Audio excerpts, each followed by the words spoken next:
Sometimes I forget how hard it is to write a book. Every single day, I feel like I'm not even making any progress to the end. Something just needs to change. And if you're in the same boat, come along with me because I'm going to be giving you guys some hardcore writing tips to finish that novel. Let's do it together, besties. Asked what's been up, kept talking month after month. Your time, I can't get.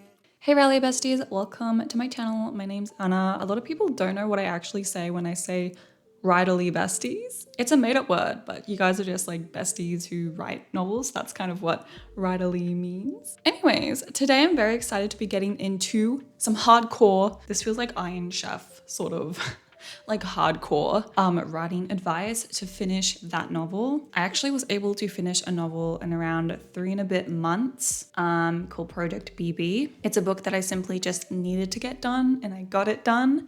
So I'm gonna be drawing from a lot of different pieces of advice to help you guys out as well as me because I'm also working on a book bestie. So we're in this together.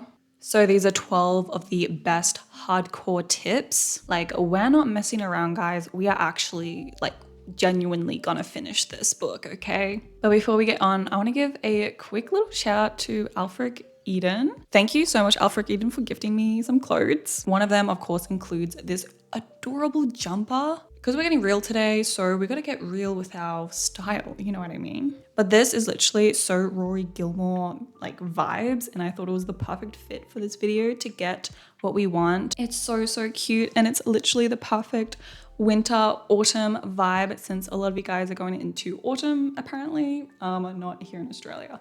We're still hanging on to winter right now. They have a huge autumn sale on right now where they have lots of different really cute, adorable clothing pieces. You can go onto their website, alfrededen.com. They also gifted me this adorable leather jacket. It's actually so freaking cute, perfect for the vibes. And it's just so adorable and just so stylish. Like I literally love all their pieces. It's very streetwear, very oversized. So if that's your vibe, I really recommend checking them out. So thank you so much, Alfred Eden, for gifting me these pieces. But we all vibe. So yeah, check out alfrededen.com if you want.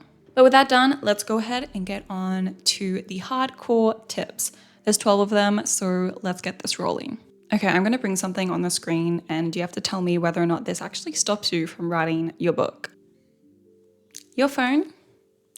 I think it does. Write first, scroll later. Bestie, I'm in the same boat as you. I am addicted to Instagram Reels. But I've been trying my best just like as soon as I open Instagram to kind of think of my project and think of, what if I just do this later? What if I just use this as a reward? You know what I mean? It's difficult because a lot of writers use, Instagram or any person in general, you don't have to be a writer, but we use it to kind of decompress. But sometimes when I reach for my phone, it's literally just out of habit. So I'm just trying to break that habit. And instead of reaching for my phone, I reach for my freaking keyboard. Come on. I think just realizing and telling yourself, like as soon as you open that app, that your phone won't help you write your book. It's just a game changer and something I've been trying to implement because it's crazy how many minutes just go past, which you can be using to write that damn book. And guys, I just wanted to add also, I was watching one of Sarah Librat's videos and she kind of opened up about this thing that she saw in Instagram Reels, so fitting. But it was kind of the idea where you kind of say that you don't have time for something or, you'll just do it later, where you're literally just on your phone instead of writing your book, instead of phrasing it like you'll do it later or you don't have time for it, let me just take a break. Replace that with I don't care enough about that. I don't care about writing enough to put down my phone. Frame it like that and it literally will change how much you reach for that phone. So this has been really helpful for me actually the last couple weeks. So that's crazy. Just wanted to add that there. The second tip is to not talk about your book. Talking about your book sometimes feels like progress. It's crazy how much I kind of procrastinate by just thinking of my project or kind of saying, oh, I still got to brainstorm a little bit, still got to do this, still got to do that. When really, I can just get started. You don't have to know exactly what happens in chapter 27 to start the book, to finish the book. Just figure it out once you get there. So just stop talking about your book, stop thinking and daydreaming about your book Instead, actually put those into words, even if it's brainstorming words. As long as you're writing, not thinking, not talking, not dreaming, not just listening to your playlist, although it's good passive, brainstorming, it's not actually getting anything substantial down on the page. At least me, I can't remember anything for my life. So when I actually write something down, it is physical proof that I have written and I have contributed. So that sort of mindset and that sort of action shows me that I am writing my book and committed to it. And that will just have a knock-on effect to continue writing your book and continue finishing it and getting to the end. The next tip is that word counts actually do work, and I've tried to fight against word counts for the longest time, but it's literally how it needs to be. I used to kind of approach writing and writing sessions as just like, let's get through this chapter, let's get through this scene. And I used to not like word counts because it's not exactly like progressing through your book. Like, you can actually write a lot of words but end up cutting it eventually. But I think that's just, at least for me in my reflections, I think that was just me trying to get out of writing as much as I should and progressing as much as I knew I could in my books. Setting word count goals every single day or every single week. Usually, honestly, I do every week. So I kind of sometimes write not every day, but at least I hit maybe like 3,000 words at the end of the week or 5,000 words at the end of the week. That gives me, again, that sort of proof that I am working through my novel. And it's difficult to, finish a chapter in a writing session when it's just a big scene or a big chapter. Hitting a word count goal makes you feel not only like you have something to go on, especially when chapters get messy, but also something to feel really good about when you actually surpass. Why did I say that so American? Surpass. So I messed myself up. To get over that word count, and as soon as you get over it, it's kind of like, whoa, you kind of slayed a little bit there. And honestly, when I was working on Project BB, hitting my word count would just help. Like, if I just had 3K writing sessions, literally it would make the biggest difference, not only in my project and of course in progress, but also confidence and building writing stamina, which is so important. I've really discovered the importance of writing stamina, and within that, writing confidence as well. So when you hit those word counts and set the word counts, it's showing you that you want to show up for yourself. And it's just something you can use as a tool to get that book done.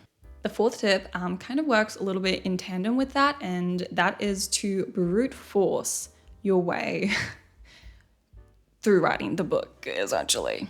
I call this the brute force of 30 minutes, where literally, like, if I write for 30 minutes, I'm kind of still thinking about the fact that I'm writing, you know what I mean? So I don't actually use Pomodoros as much anymore because breaks really don't do well with me, because I take a little bit to actually get into the writing flow. And I find this a lot evidence through my writing lives, where like as soon as the timer goes off and like of course we chat and take a break, that's like the time where I can actually continue writing and I want to continue writing.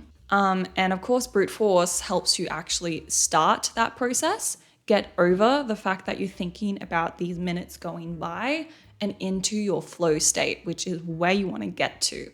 And hopefully as soon as you continue doing these like 30-minute, maybe you want to start off with 20-minute, it helps you shorten it so you can just get straight into the flow and get really productive words in. I think this tip is really important because it does not ignorantly overlook the fact that writing is hard and sometimes really sucks and is just really annoying and so like tedious, if that makes sense. And just it's like a lot of effort. Like, writing a book is so hard, and realizing that you do need to get into that flow state eventually is something that will help you in the long run. The next tip is that structure does help.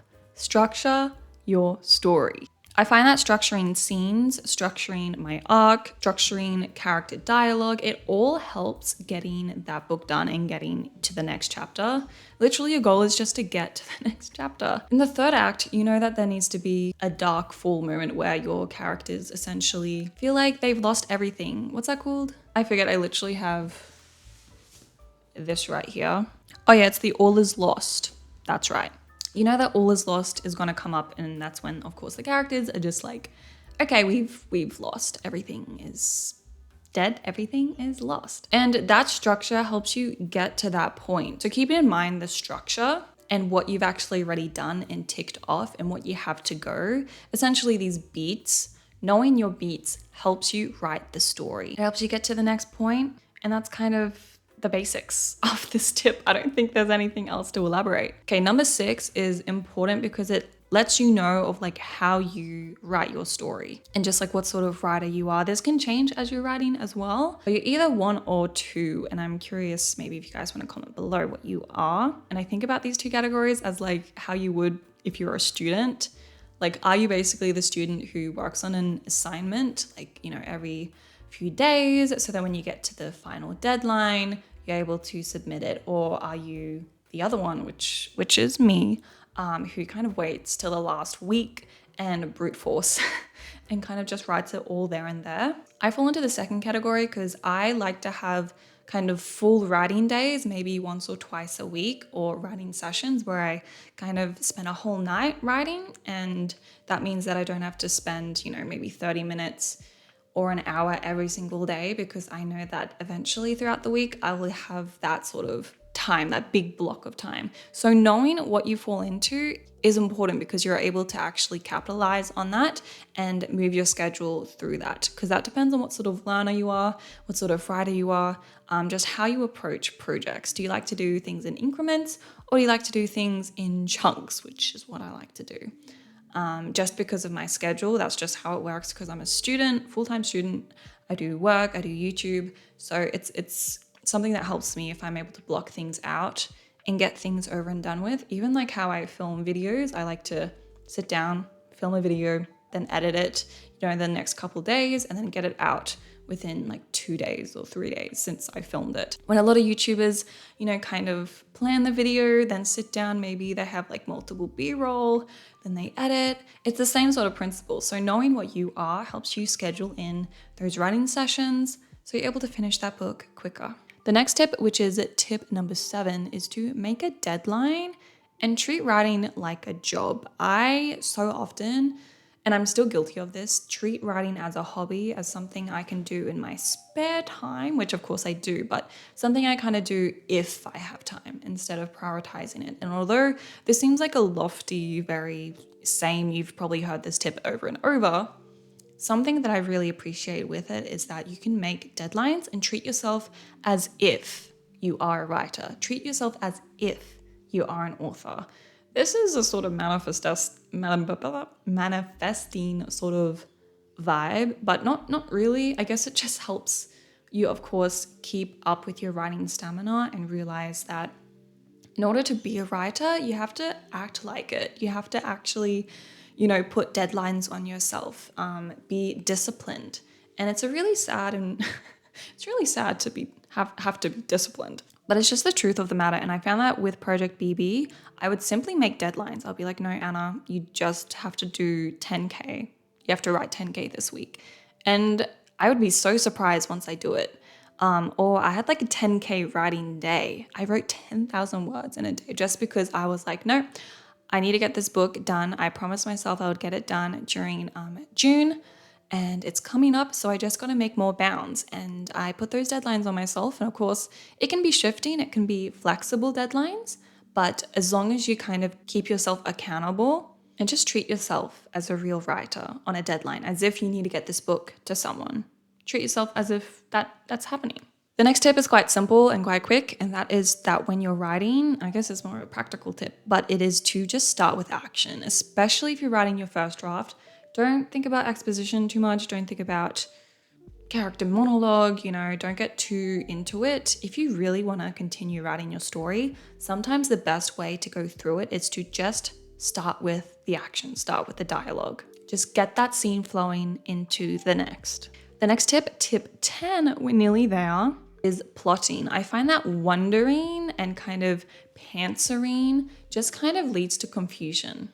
And confusion leads to quitting and just kind of throwing your hands up and giving up. You have to know where you're going. And something that I use, this is maybe more of a practical tip similar to the last one, but is to use bullet points when you're confused with a particular chapter or what's going to go on in the next act. just put a bullet point, and this is especially good with chapters, is like if I'm confused with a chapter, just think about 3 things that you need to achieve to move the plot forward.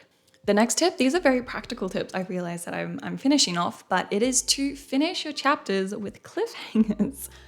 Finish it up. It's also important to always finish a scene when you're writing. Try not to just stop writing unless there's an emergency or something. Because even if you've maybe hit your word count, don't just kind of close the document mid-sentence, you know what I mean? That's not going to be good because you're going to have to waste more time getting back into that mindset because it's a very specific, you know, mental space you're in when you're writing a particular scene. So just try to finish it the best you can. Just don't leave it dangling. Don't leave it dangling like a loose tooth. Make sure you just pull it out, finish that chapter, and you'll feel a lot better once you come back to it. The last beautiful tip, y'all, is kind of more of a reflective one, and I wanted to end on this because I think it's really, really important. The fact that you need to remember why you want to write the book, why you want to finish that book. What's so special about this book? Because it's really, really hard, as I've been demonstrating, to write a novel. It's really, really hard. So you got to figure out, why is it worth it? Of course, it's normal to get stuck. It's normal to lose motivation. But if you really want to write this book, you will find a way to get it done, even if it takes years. Just think about what is it that will get you to the end? What motivation is getting you to finish that book and write the end on the last page? Something that I really look forward to is seeing my characters, seeing my story full circle. There's something about that satisfaction that really drives me. Also, the fact that I just want to be an author. I want to get this book to my friends. I want to see what they think about it. And of course, eventually becoming a big author. That is a big dream of mine and something that when I realize, it just pushes me. It just pushes me to finish the book, to work on it, and to just put my head down and write and brute force my way through it, because sometimes that's what it takes. So just think about that a little bit. Alrighty, everyone, that is the end of the video. I hope this helped a little bit with just getting inspiration for tips to finish that damn book. I totally understand if you're stuck, if you're feeling unmotivated, and I hope these tips are gonna help you, just kind of work through those little knots in your project and get to the end, because truly it's an amazing, amazing thing. I'm gonna actually maybe put a clip of me finishing Project BB up right here so you guys can see how lovely it is to feel. Oh my gosh. What is happening in my book? What is happening in my book?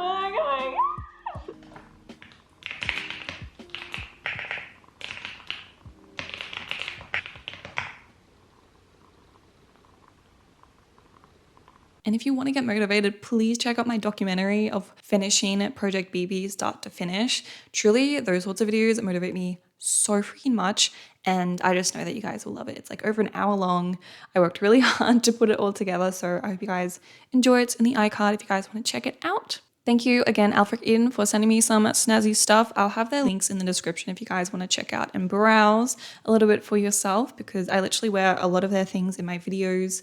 And they're just amazing, nice, good quality clothing brand, which I love. So channel that inner Rory Gilmore and finish that book, because we are not giving up on our dreams. Okay, I love you all so, so much, and I'll see you next time.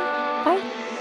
Think about to pass out, fall asleep to your side, waking up in the clouds, then I'm kissing your mouth. I don't wanna come down, I ain't leaving you now. No, we're all